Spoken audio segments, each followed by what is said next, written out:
the labels. I show you this. I say what's most important is looking at the particular label that says carbohydrates. Woe to those that's got that 56 grams of carbohydrates, right? Stouffer's frozen dinners, right? Avoid them. Yeah. And here's the old pyramid. See, anywhere do you see somebody taking steps up, you know, even Bibi, she says, I take the steps, you need to too. And I said, yes, I know I do. Well, Miss Alcazay, now she's one about steps. She takes the steps. I need to do that, right? Let me get about 80 pounds off and I'll be able to be there doing that with her. But you see the old pyramid? See where we're at here? And look how this was key in the old pyramid. That's what did us in, guys. And the new design, see how we proportionalities and exercise. Gotta do it. Gotta do it. Love bread though. Don't we love bread? Mm-hmm. Anytime we go, has anybody ever been to well, any of these places, they get you on that bread, don't they? That's how Olive they start Garden. You off. They do damn Olive Garden, cheesecake, any of them steak places, they start you off with bread, don't they? Mm-hmm. Yes. And don't you think me and my husband don't ask for our second and third portion because we wrap it up and take it home. Yep. You know what we do. We do the same thing. See, that's bad. That's evil that I do to myself that we do to ourselves. Let's see, the bread versus the apple. I don't care for apples. They're hard. They get caught in my teeth. But really, you know what? It's that apple. You burn energy eating an apple. See, you do. Now you can get those things. Really, what you should do is get one of those slices. We have one. My husband. We went to HEB last night, and he bought some apples. We were so inspired after playing that tennis. We'll get back on the treadmill. Well, we'll see if he does. But carbohydrates, truthfully, we need all things within moderation. Carbohydrates is the energy source, right? Mm-hmm. And some of the great energy sources, the types of foods, apples, white bread, white rice, those are very high in glucose, energy needs. To facilitate my game, my thoughts smartly, I said I need some protein and I need some carbs. So what I did, I was real sneaky. My husband had made a meatloaf and he made it really good. He makes it with that panko. That probably is really bad for me, right? And so he made it the night before and always warmed up meatloaf the next day is really good, right? He makes it like Southern cooking. It's very good.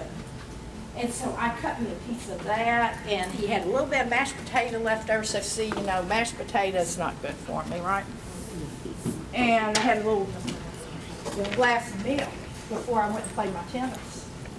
And I'm so glad I did that. I had the energy to, at least if I could have just held on that one more game, I would have beat both of them in the threes. They would have wiped me out if I had to play a whole set.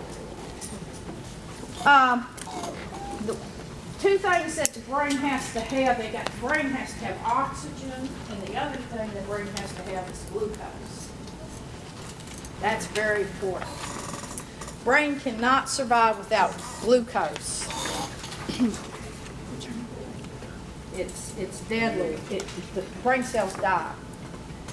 Want to point one thing out to you. You might see this not next week. It's actually Wednesday. And wheat germ, a substance, and you'll hear that, these old, like these food, health food companies, wheat germ, but it doesn't actually provide the body with usable glucose. So a lot of these health stores, they'll have those wheat germ sprinkles, right? It provides some sort of substance, but it's not usable glucose for the body, actually. What do we do as humans? How do we store glucose? We actually have it stored within the liver. this glucagon. So here's the situation: you have a tiger running after you, which happened. That I don't know, that guy, whatever he did, crazy, right? Got inside that cage or something in California. I don't know where it was. I bet he had, when he realized that thing was going to pounce on him, that liver, it released those stores of glucagon to turn into instant glucose to try to get him out of there, but of course he didn't. He ended up having a leg amputation or something. But liver stores glucose in the form of glycogen, and when we have these fight and flight moments in our lives of necessary. Ryan, were you in the service? Yes, ma'am. Did you go to Iraq? No. Who went to Iraq? You go to Iraq? I forgot your name. Jason. Jason. Did you ever have any fight and flight moments? Fright moments. Flight fright. You know what I'm talking about. Flight. You had to Fight. get gone. I had a lot of flight. Yes. And your liver converted the glucagon into glucose so you could take flight and get out of there, right? You see what I'm saying? I'm trying to make an analogy here. Fats. Now, fats are converted into ketones, and you guys maybe have had this in AP, I don't know. Talked about ketones in terms of some conditions, and we find that one of your disease processes that y'all will learn about in more detail in terms of how to take care of those individuals is diabetes. Who in here has diabetes? Is anybody a diabetic? Diabetes. You hear about ketones, don't you? Ketones spilling over. Ketones, they raise the acidity of the blood and they can lead to an acid-base imbalance. Hence, you maybe have heard the term diabetic ketoacidosis. They come in with DKA in the hospital, a diabetic, where their blood sugar has gotten out of control, you see. Yes. Yes. That's one of the cardinal signs that you can assess that fruity smell. But just so you know, fats convert into ketones. We are wasting, what happens is the body starts wasting on itself, which is a bad thing. You guys make sure you review page 608. There's other energy nutrients stuff there. Just to look at, but not memorize. Yes? If you're doing like a low carb diet or like a healthy diet, Yeah. it tells you the keto sticks Yeah. to see if their body's done with ketosis. Right? Yeah, because then it gets that's dangerous. So you've got to, but those active, you know, we hear about all these bad diets that they find that in some of these acute states, these people are so focused on diet and losing weight.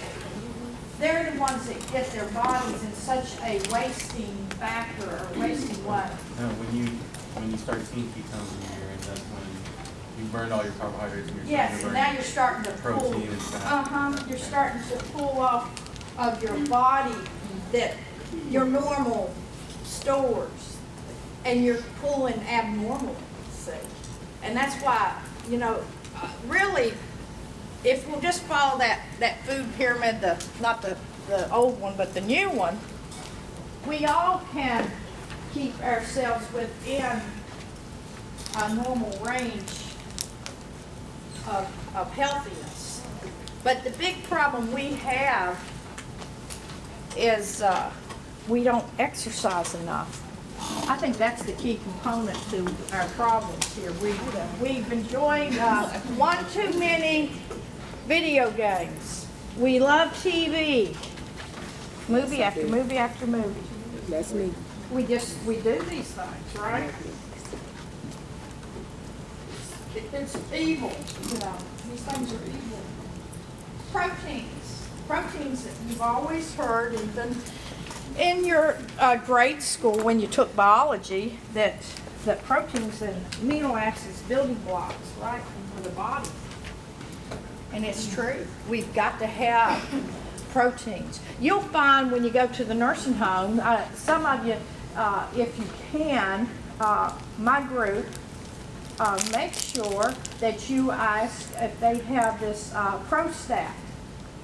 It's a liquid kind of substance that they'll give some of their patients as a medication.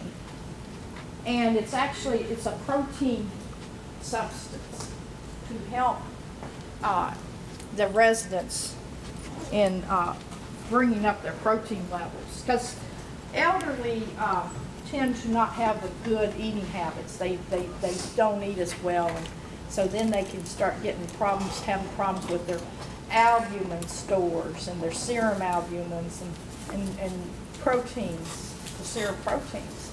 Hence, that's why I sent the message. Of course, everybody got it, didn't they? Y'all don't care. They know how I am.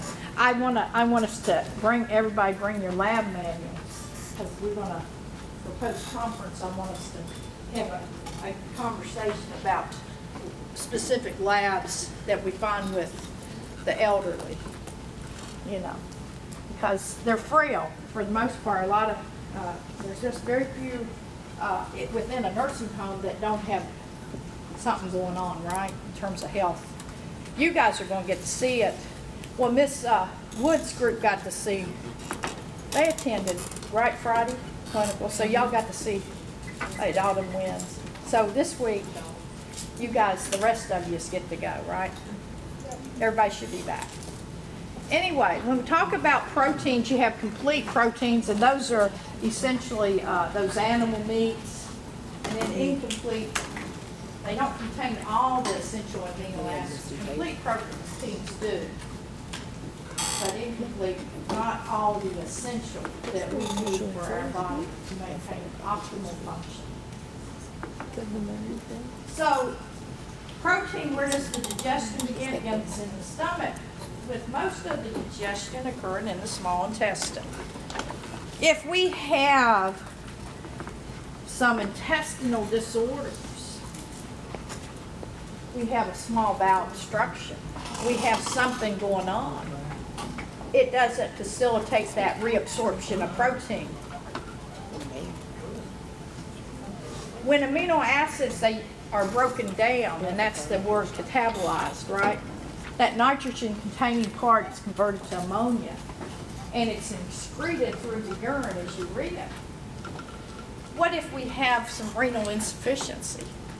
We can't excrete some of these waste products that are broken down. So see how one organ can affect the other in the optimal health.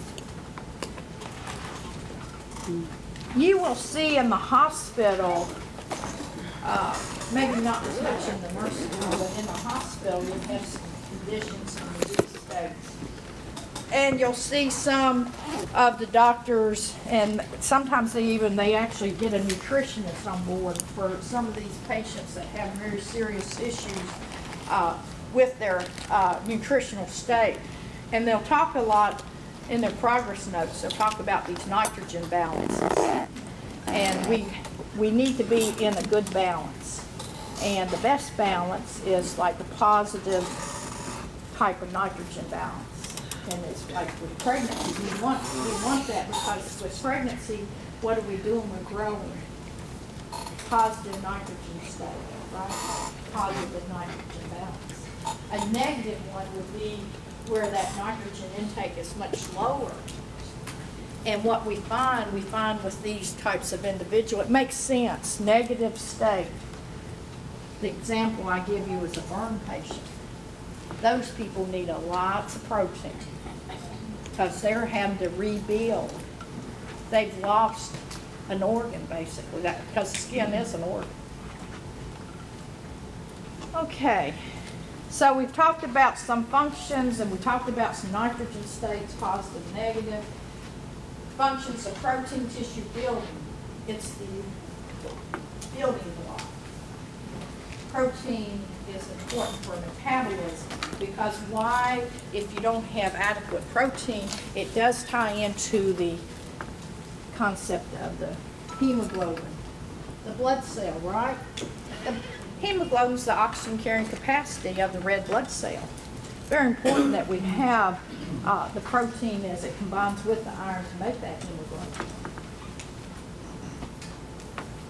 Those individuals that have malnutrition, they are more susceptible to diseases. Their immunity is lower. Low proteins lead to the concept of malnutrition, and they can therefore not fend off bacteria or foreign invaders. They become more susceptible to disease states. And protein attracts water, smart water, right? We might start, see, Amber, she knows the importance of water. She's got 3 of them here. That's good. That's good. I should drink water, not coffee, right? It's got some water in it. But I'll try to go that route. Right? Yeah, I see. I'm trying to justify my coffee, Yes, right? you are. One has to. Protein serves as basically an acid-base balance. It helps with buffering that blood pH. And then again, protein, i.e., what did I do? I said, I'm going to be smart. I ate that piece of meatloaf before I got in that car. I think that had a lot to do. It gave me some energy to beat my stepson. And I almost beat my husband in the tennis match. Just gave out, overheated. It was the heat of the day. You know, we were playing about 12 noon. That's crazy, right? Especially when I hadn't been out there. Lipids. Lipids, we consider those like fat globules, right? There's 3 types, glycosides, steroids, and phospholipids. And you guys have already heard over and over about the importance. What's the good phospholipid? Which one's good to have? HDL. HDL. Yes. And you'll see when they do, I think it's a comprehensive metabolic profile, that these will be listed within the serum labs. Ron, he's a lab tech. He used to run these things, right? High HDL is a protective against cardiovascular disease. We want our HDL high. Mine's probably full. My LDL is probably high right now. You know, I've had one too many times at the Olive Garden. You know, I quite enjoy that cheese ravioli. You know, with the. I got away from the Alfredo sauce. I went to the red sauce. Marinara sauce is good because it's got that tomato. You know, that's better. That tomato. I know. I know how you justify stuff. What a way to die. She's justifying well. Listen, what a way to die. What a way. Okay, so let's talk about saturated versus unsaturated. Lard, and see, when I use the image, it just stands out. You don't forget it, right? Lard is saturated. That's bad, isn't it? I mean, if I could have put an image of a big old lard blob, but see that y'all wouldn't. It was be all white, I guess.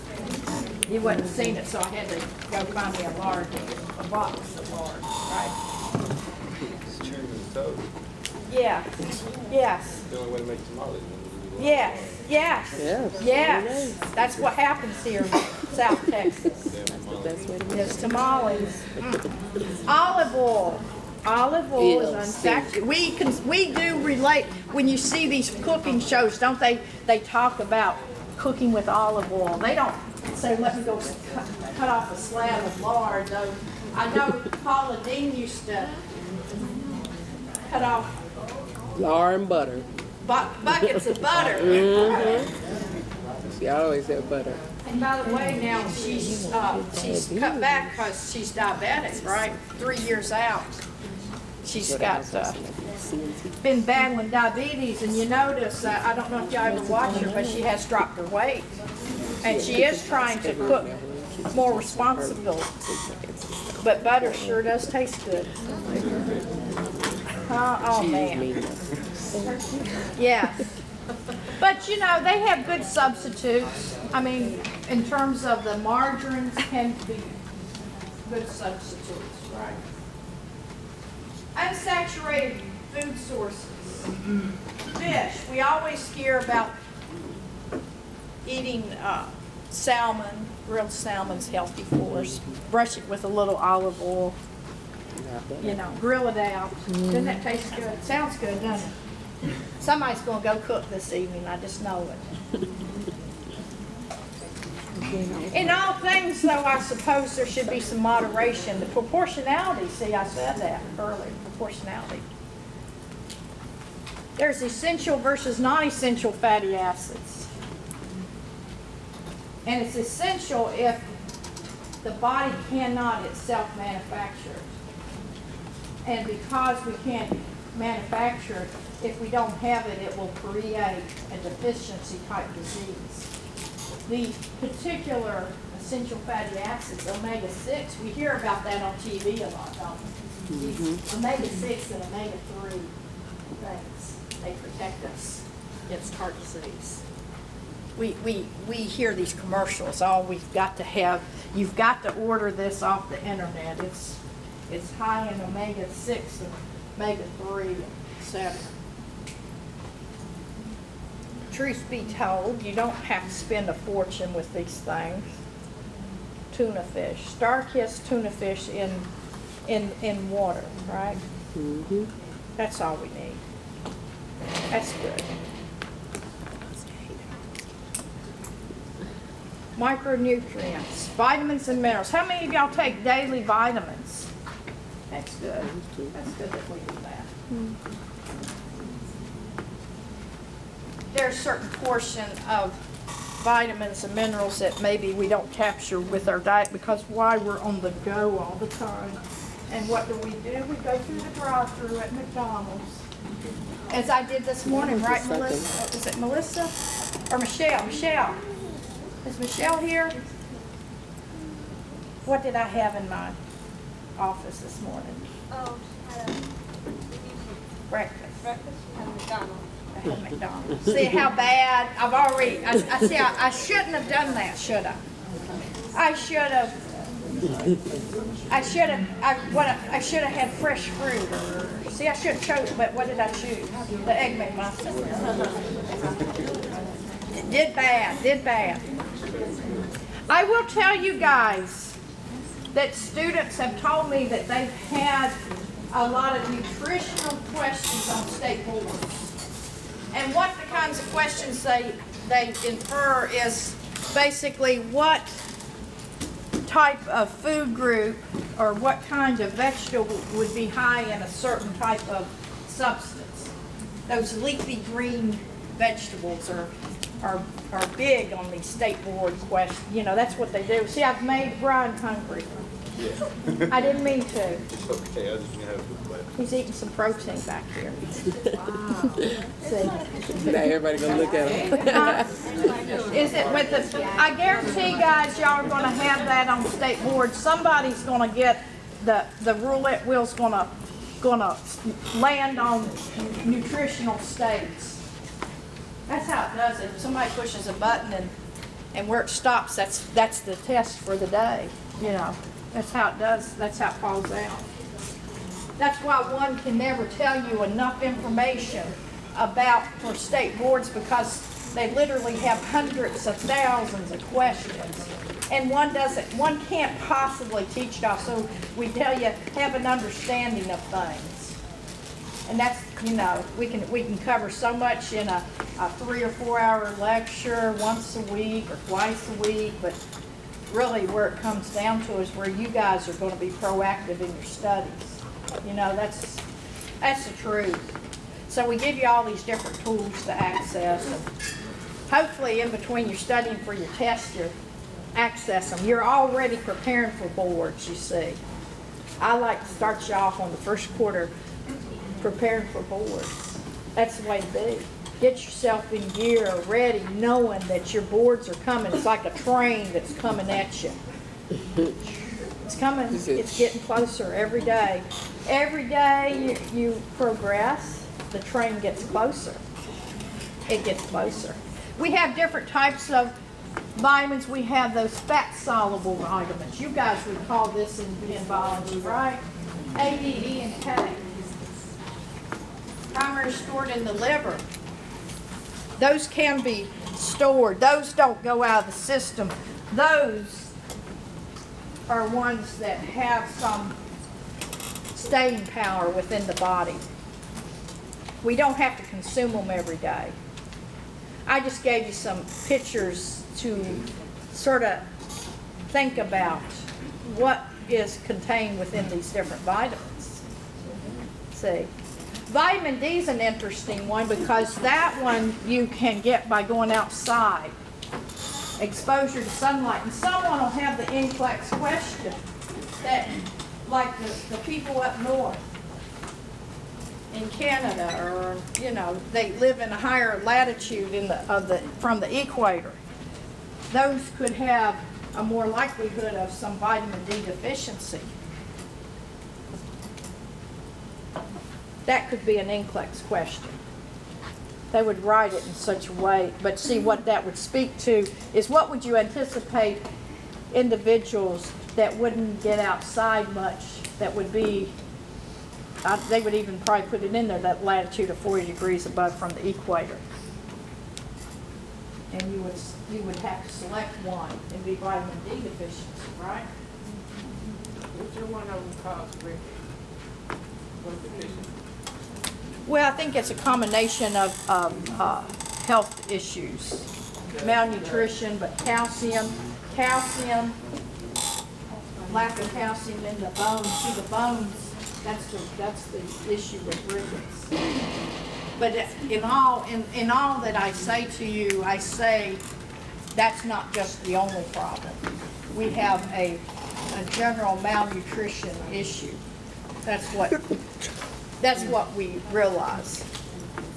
Water-soluble vitamins, vitamin C and those B complex vitamins. Water-soluble, the kidneys excrete, so it can't be stored. Have to be consumed in some way or another every day. So hence, that's why they take those vitamins, right? Those that may be concerned that they might not be getting all the essential vitamins and minerals. It's a good practice. See? Good practice. There's minerals. Those are these inorganic elements. They're found in nature. And you know, we all have to have a certain amount of iron and, you know, even little trace minerals, copper, and zinc. Because if you ever look at next time you go to a HEB, and if you haven't bought vitamins, go to that health section and pull out a bottle of vitamins and read the back of it, see what all's in those vitamins. You'll see traces of all sorts of things, minerals and stuff. Oh, and I tell you, there's going to be a couple questions on your Unit 6 from that table. So make sure you review that table, right? I tell you. Which one up? 26-5. Oh, okay. Thought you talking It goes about over 2 pages, I believe. Do you see that? But in reality, guys, you want to have an understanding of the importance of nutrients. You know, as you think about a person that's in a disease state, some of these residents are in poor health that we see at the nursing homes. If you took their labs, took their lab work, and ever so, they don't run labs every day like in the hospital. But you know, this is a starting point for you guys, and just look at those labs and see which abnormalities stand out. someone that's perhaps they're there for